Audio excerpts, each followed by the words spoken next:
আসসালামু আলাইকুম dear PT learners, hope you are well. আমি আপনাদের স্বচ্ছ ভাইয়া আবারও চলে আসলাম আরেকটি লিসেনিং এর রাইট ফ্রম ডিকটেশন ভিডিও নিয়ে। আমি আপনাদেরকে লাস্ট ভিডিওতে বলছিলাম আমি এই আগেরবার যে ভিডিওটা বানাইছি ওখানে টিপস অ্যান্ড ট্রিক্স শিখাইছি। আজকে আমি আর একটা টিপস অ্যান্ড ট্রিক্স শেখাবো রাইট ফ্রম ডিকটেশনের।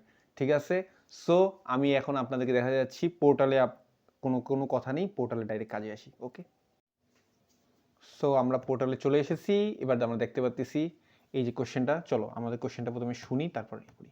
আসো। It is a debate about the value of knowledge.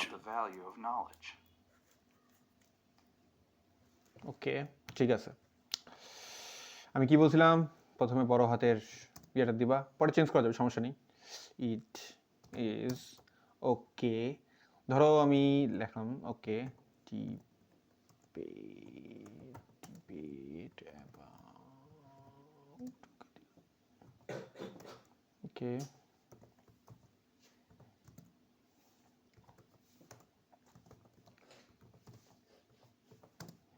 ওকে, এটা আমি লিখছি।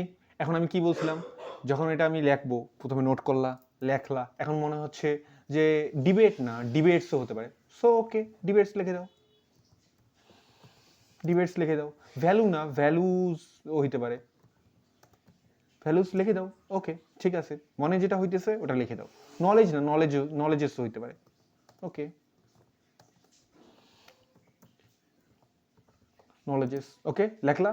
এবার আমার টিপস অ্যান্ড ট্রিক্স শোনো।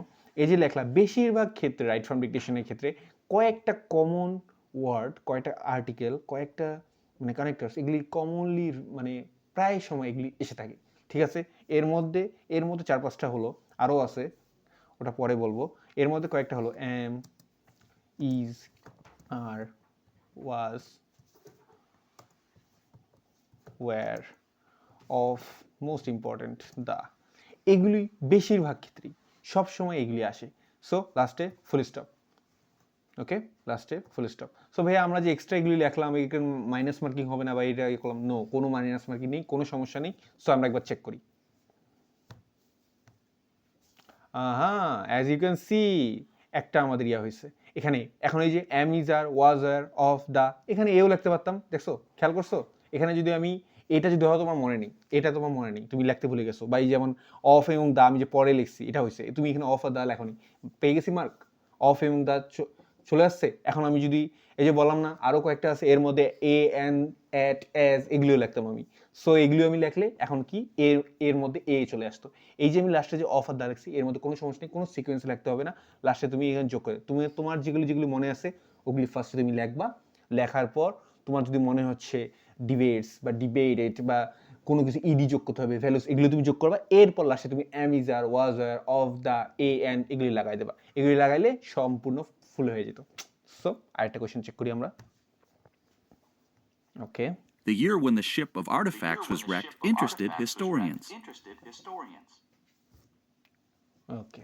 সো আমি তো প্রথমেই বলছিলাম তোমরা প্রথমেই শুনবা ভালো করে, তারপর প্রথম অ্যালফাবেটগুলো লাগবা। তোমরা যদি প্রথম অ্যালফাবেট দিয়ে না বুঝো, তাহলে প্রথম অ্যালফাবেট বা 2-3টা করে, প্রত্যেকটা ওয়ার্ডের 2টা করে ওয়ার্ড এভাবে নিয়ে লিখবা, তারপর লাস্টে এখানে ইনক্লুড করবা।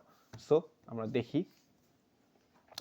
ওকে, প্রথমে দা ছিল মেবি, বলতে পারলাম না। ওকে,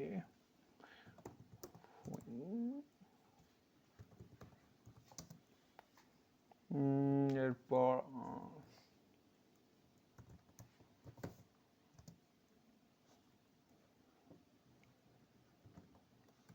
আচ্ছা, এগুলো আমি পরে লিখি, যেহেতু তোমাদেরকে শেখাবো। আমি যদি পুরোটা নিজে সবকিছু ঠিক মতোই লিখি, তাহলে কি লাভটা হলো?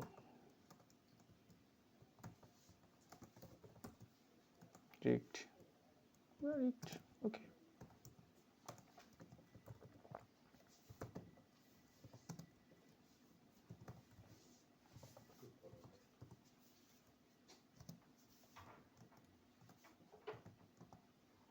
ওকে, এখন আমার মনে হচ্ছে যে এখানে ইয়ার না, ইয়ার্স হবে। সো ইয়ার লিখে দিই, ইয়ার্স লিখে দিই। ওকে, এখন আমার মনে হচ্ছে যে আর্টিফ্যাক্টস, আর্টিফ্যাক্ট হবে, আর্টিফ্যাক্ট, আর্টিফ্যাক্ট লিখে দিই। এখন আমার মনে হচ্ছে যে রিক্ট না, রিক্ট হবে, অনলি রিক্স, ডাব্লিউ আর ই এ আর ই সি কে ই, রিক বা সামথিং এরকম কিছু। আবার মনে হইতেছে যে ইন্টারেস্ট না, ইন্টারেস্টেড হবে। ইন্টারেস্টেড। আবার এখন মনে হইতেছে হিস্টোরিয়ান না, হিস্টোরিয়ান্স হবে। লিখে দিলাম, এই যে আমাদের যত কিছু আছে লিখে দিলাম। এবার আমরা কি করব, am is, are, was, were, of, the, a, অ্যান্ডও দিতে পারি, এটাও অনেক ক্ষেত্রে আসে। সো এখন আমরা দেখি, সাবমিট করি, দেখি কতটুকু হয়েছে কতটুকু হয়নি। Let's check. As you can see এখানে মাই ডিয়ার লার্নার্স, তোমরা দেখতেই পারলা কিভাবে আমরা রাইট ফর্ম ডিকটেশন একদম জাস্ট শর্টকাট টেকনিকে জাস্ট খেলে দিলাম। সো যারা এখনও তোমাদের এই ভিডিওটা তোমরা এখনও একটু হলেও সমস্যা আছে বা ক্ল্যারিফাই হও নেই, বুঝতে একটু প্রবলেম, আরও ডিটেলসে বুঝতে চাও, আরও ডিটেলসে ক্লিয়ার করতে চাও, তারা হোয়াটসঅ্যাপ এই নাম্বারটা দেওয়াতে তোমরা মেসেজ করতে পারো এবং ওখানে আমার সাথে যোগাযোগ করতে পারো। ওখানে আমার অনলাইন ক্লাসের সম্পর্কে আমি তোমাদেরকে বলবো। ওখানে অনলাইন কোর্সেসে তোমরা জয়েন করলে ওখানে আমি ডিটেলসে সব প্রত্যেকটা module, speaking, writing, reading and listening, প্রত্যেকটা আমি সহজভাবে সব কিছু, সব টিপস অ্যান্ড ট্রিক্সের মাধ্যমে আমি বলে দিই। সব কিছু হাতে ধরে গাইডলাইন বুঝিয়ে দিই, যাতে স্টুডেন্টরা তাদের নিজের ডিজায়ার স্কোর পেতে পারে, যেমন 50 to 90 score, right? Very easy. এবং আমি বাংলাদেশে প্রথম যে এভাবে PT reading module, writing, speaking, listening সব মডিউল একদম স্পষ্টভাবে বুঝিয়ে দিই। সো ডিয়ার লার্নার্স, আল্লাহ হাফেজ, আবার দেখা হবে নেক্সট ভিডিওতে।